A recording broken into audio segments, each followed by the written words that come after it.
ሰላም ጤና ይስጥልን ተመልካቾቻችን ከአንከር ሚዲያ ዝግጅት ክፍል ያክብሮ ሰላምታችንን እናቀርባለን። በአማራ ክልል የሚካሄደው የሉና ተጋድሎ በአገዛዙ ሰራዊት ላይ መጠነ ሰፊ ኪሳራ በማድረስ እንደቀጠለ መሆኑን የሚያሳዩ መረጃዎች ለአንከር ሚዲያ ደርሶታል። በተለይም በአማራ ፋኖ ብሔራዊ ንቅናቄ ምስራቅ አማራ ሚኒሊክ እዝ ሰሞኑን የተፈጸሙት ጥቃቶች በአገዛዙ ሰራዊት ላይ ከፍተኛ የሆነ ኪሳራ ማድረሱን ለማወቅ ተችሏል። ይህንን መነሻ በማድረግ በሌሎች ያውደ ውጊያውሎች ላይ ቆይታ የምናደርግበትን የዛሬውን ከፋኖ መንደር የተሰኘው ዝግጅታችን ነው የምናቀርበው። የዘውትር ተሳታፊያችን መስመር ላይ ይገኛል። የምናየው ነገር የምንሰማው ነገር እጅግ አስደማሚ ነው። አሁንም አብይ አህመድ ሰራዊቱን ከተለያዩ አካባቢዎች ከተለያዩ ማሰልጠኛ ካምፖች እያስገባ በብዙ ቁጥርም እያስፈጃቸው ነው የሚገኙት። ሰሞኑን በአማራ ፋኖ ብሔራዊ ንቅናቄ ምስራቅ አማራ ቀጠና ሚኒሊክ እዝ አምባሰል አካባቢ የተከሰቱ የውጊያ ውሎችን በተመለከተ የሚደርሱን የቪዲዮ መረጃዎች እንደሚያመለክቱት በከፍተኛ ቁጥር የአብይ አህመድ ሰራዊት እየረገፈ ይገኛል። ኢትዮጵያውያን ናቸው፣ ያሳዝነናል። ይህ ሁሉ የሚሆነው የአንድ ግለሰብን ስልጣን ለማራዘም እንደሆነ የምንረዳ በመሆኑ እጅጉን ነው የምናዝነው። ለማንኛውም የአማራ ፋኖ ብሔራዊ ንቅናቄ በተለያዩ እዞቹ አማካኝነት የሚያደርጋቸውን የአውደ ውጊያ ውሎች በተመለከተ መረጃውን እንድታካፍለን መስመሩን እለቅልሃለሁ። መልካም መሳይ፣ እንግዲህ በአማራ ክልል የሚገኘው ትልቁ ወታደራዊ ማሰልጠኛ ማለትም ብር ሸለቆ ወታደራዊ ማሰልጠኛ እየሰለጠኑ የነበሩ የመከላከያ ሰራዊት አባላት እዛው አካባቢ ለሚገኘው የፋኖ የቴዎድሮስ እዝ 109ኛ ኮር 8 የመከላከያ አባላት ዩኒፎርማቸውን እንደለበሱ ትጥቃቸውን እንደያዙ ከማሰልጠኛ ጣቢያው በመውጣት የፋኖ ኃይሎችን ተቀላቅለዋል። በአብዛኛው አካባቢ አሁንም የመከላከያ ሰራዊቱ በውጊያም ይሁን አርፎ በተቀመጠበት ወታደራዊ ካምፖችም ይሁን በከተሞች አካባቢ መከላከያው በሚንቀሳቀስበት ሰዓት ደህንነት ተመድቦ እንዳይጠፉ መሳሪያቸውን አስቀምጠው ነው እንቅስቃሴ እያደረጉ ያሉት። ከፍተኛ ስጋት ነው የተፈጠረው። እንግዲህ ማሰልጠኛ ላይ ወጦ ወደ ፋኖ መቀላቀል እጅግ በጣም ከባድ ነው። ምክንያቱም ማሰልጠኛው በብዙ ሰንሰለት በብዙ ወታደራዊ ደህንነት የሚጠበቅ ተቋም ነው። ከዚህ ተቋም ላይ ወጦ ወደ ፋኖ መቀላቀል በውጊያ ላይ ያለው ምን ያክል ሊጠፋ እንደሚችል ጠቋሚ ነገር ነው የተመለከትነው ማለት ይቻላል። መሳይ፣ እንግዲህ የአማራ ፋኖ ብሔራዊ ንቅናቄ ውጊያ ሜዳው ላይ በተደጋጋሚ ያገዛዙ ጦር እየሄደ የእሳት ራት እየሆነ የመጣበት ሁኔታና በዛ አካባቢ በተለይ በጎንደር በጎጃም በሸዋና በወሎ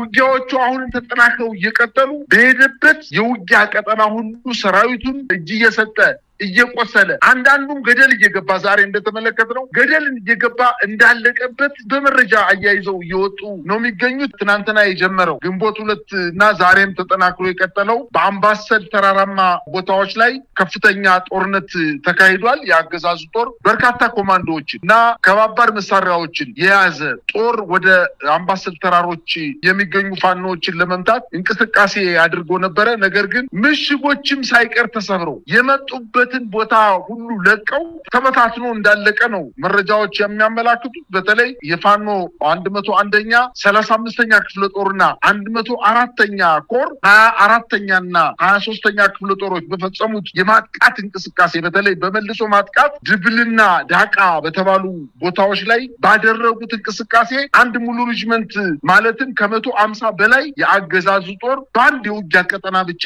ማለቁን መገደሉን ተመላክቷል። እንግዲህ በተደረገው ውጊያ የነፍስና የቡድን መሳሪያዎች ተማርከዋል። እንግዲህ በአንድ የጦር ቀጠና ለአንድ ቀን ተኩል በተደረገው ውጊያ ይህን ያክል ሰራዊት ተደምስሶበት ሌላውም ደግሞ መጣው ጦር ተበትኖ መውጫ ስላጣ ብቻ የአምባሰል ተራራ ሩጦ የሚመለጥበት ባለመሆኑ እንዲሁም ሸሽተ የምትደበቅበት ባለመሆኑ እና በአካባቢው እንግዳ የሆነ አዳዲስ ሰራዊትን ወደዛ አካባቢ በማስገባቱ ውጊያው በሽንፈት ስለተጠናቀቀ በህይወት የነበሩ የመከላከያ ሰራዊት አባላት መውጫ አጣው በሩጫው ላይ እንዳሉ ብዛት ያለው የመከላከያ ሰራዊት በተራራ ጫፍ ላይ ሲሮጥ እየተንከባለለ ገደል ገብቶ እንዳለቀ ነው መረጃዎች እያመላከቱ የሚገኙት። እንግዲህ በተደረገው ውጊያ 82 ሚሊ ሜትር ሞርተር ከነሙሉ ሳጥን ተተኳሹ ተማርኳል። 4 ብሬን፣ 2 ስናይፐር፣ 80 ክላሽ፣ ከ5000 በላይ የክላሽ ተተኳሽ፣ 2500 የድሽቃ ተተኳሽ እንዲሁም አንድ ሙሉ ኤፍኤስአር መኪና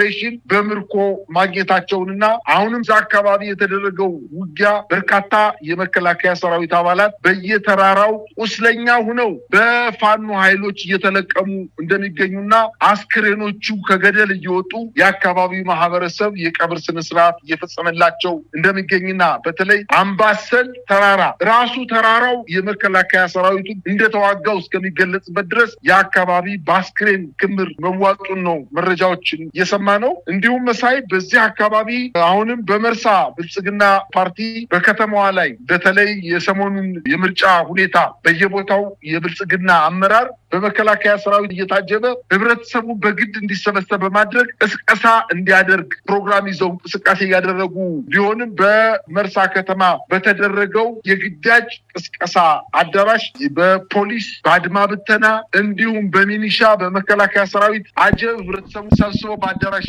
በሚወያዩበት ሰዓት የፋኖ ኃይሎች ድንገት ገብተው በከተማዋ ላይ ከ15 በላይ የአገዛዙን ጥምር ጦር በመደምሰስ ስብሰባውን ከመበተናቸው በተጨማሪ ከፍተኛ የሆነ ጉዳት የደረሰበት የአገዛዙ ጦር ከተማዋን ጥሎ መሸቱን እና በድንጋጤ መበተኑን ነው መረጃዎች እያመላክቱ የሚገኙት። በተለይ በዚህ ከተማ ላይ የፋኖ ኃይሎች ለማገዝ ወደ ከተማዋ ይምጡ እንጂ በመጀመሪያ ደረጃ ወደዚህ ከተማ ላይ የቦምብ ናዳ ያወረዱት ከዚህ በፊት ልዩ ተልዕኮ ተሰጧቸው ወደ መከላከያ ወደ መንግስት ገብተው የነበሩ የፋኖ ኃይሎች ግዳጃቸውን ሲጠብቁ ቆይተው መከላከያና ሚኒሻ ተሰባስቦ በሚገኝበት ላይ ቦምብ በመወርወር በርካቶችም በማክሰል 15 የአገዛዙን ጦር መተው በቅርብ ርቀት ከሚገኙ የፋኖ ኃይሎች ጋር መቀላቀላቸውን ነው መረጃዎች እያመላከቱ የሚገኙት። አሁንም በዛሬው ዕለት በምስራቅ ጎጃም ሸበል በረንታና እነማይ ወረዳዎች በሁለቱም ወረዳዎች የአማራ ፋኖ ብሔራዊ ንቅናቄ ቴዎድሮስ ዕዝ 201ኛ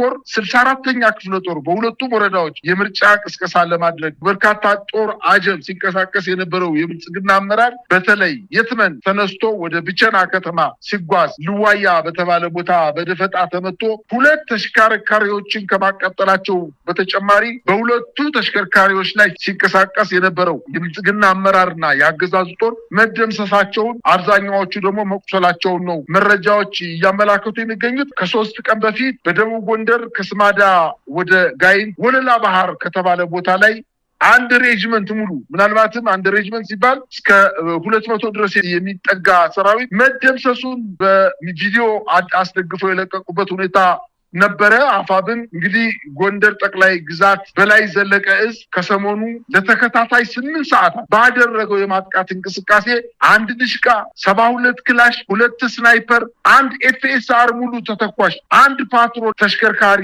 በፋኖ ቁጥጥር ስር መግባቱና አንድ ሬጅመንት ሙሉ መደምሰሳቸውን አስታውቀዋል። እንግዲህ ይሄ ውጊያ ተስፋፍቶ 2 ወረዳዎችን ማለትም የስማዳ ወረዳ ወግዳ ዋና ከተማን እንዲሁም የእስቴ ወረዳ ከተማን በቁጥጥራቸው ስር ማግባታቸውን ባዛው በከተማው ላይ በተደረገው ውጊያ ከ105 በላይ ክላሽ መማረካቸውን 6 ብሬን 200 በላይ ምርኮኛ ሬሽኖችን ከመከላከያ ኃይሎች እጅ መንጠቃቸውን ነው የጉና ክፍለ ጦር ቴዳንሳ ብርጌድ ያስታወቀው። እንግዲህ በዚህ አካባቢ የውባንታ 1ኛ ኮር ጉና ክፍለ ጦር ጎንደር ጠቅላይ ግዛትስ 206ኛ ኮር እንዲሁም አንበሳው ጋይንት ክፍለ ጦር ጄኔራል ኃይሌ ዘውባንተ ክፍለ ጦር በጋራ በመቀናጀት ትልቅ ድል ማስመዝገባ ከሰሞኑ አስታውቋል። በተደረገው አጠቃላይ ውጊያ በርካታ ክሳራ የደረሰበት የአገዛዝ ጦር ወደ ንፋስ መውጫ ከተማና ቀሪውን ደግሞ ወደ ሐሙሲት ከተማ መሸሹን ነው መረጃዎች እያመላከቱ የሚገኙት። ውጊያዎቹ አሁንም በበርካታ ቦታዎች ላይ ዛሬም ተስፋፍተው እንደቀጠሉ ነው መረጃዎች ያመላከቱ የሚገኙት። በሌላ በኩል እንግዲህ በፋኖ የሚማረኩ የአብይ አህመድ ወታደሮችን ጉዳይ ተመለከተ ነው። እንግዲህ ከሰሞኑ የቀጠናው የሚደርሱን መረጃዎች እንደሚያመለክቱት ከሆነ ከፍተኛ ቁጥር ያለው የአብይ አህመድ ወታደሮች ተማርከዋል። በሌላ በኩል በተለይ በአምባሰል ተራሮች ላይ የተፈጸመው ቀደም ሲል በዜናክ ላይ እንደገለጽከውም በርካታ ወታደሮች ናቸው ተገድለው የሚታዩት። ቪዲዮን ለማሳየት በእርግጥ ከባድ ይሆናል። ያው ካለው ሁኔታ አንጻር ለማሳየት አልቻልንም። የተማረኩትም ቁጥራቸው ቀላል የሚባል አይደለም። እነዚህ ወዴት ነው የሚሄዱት?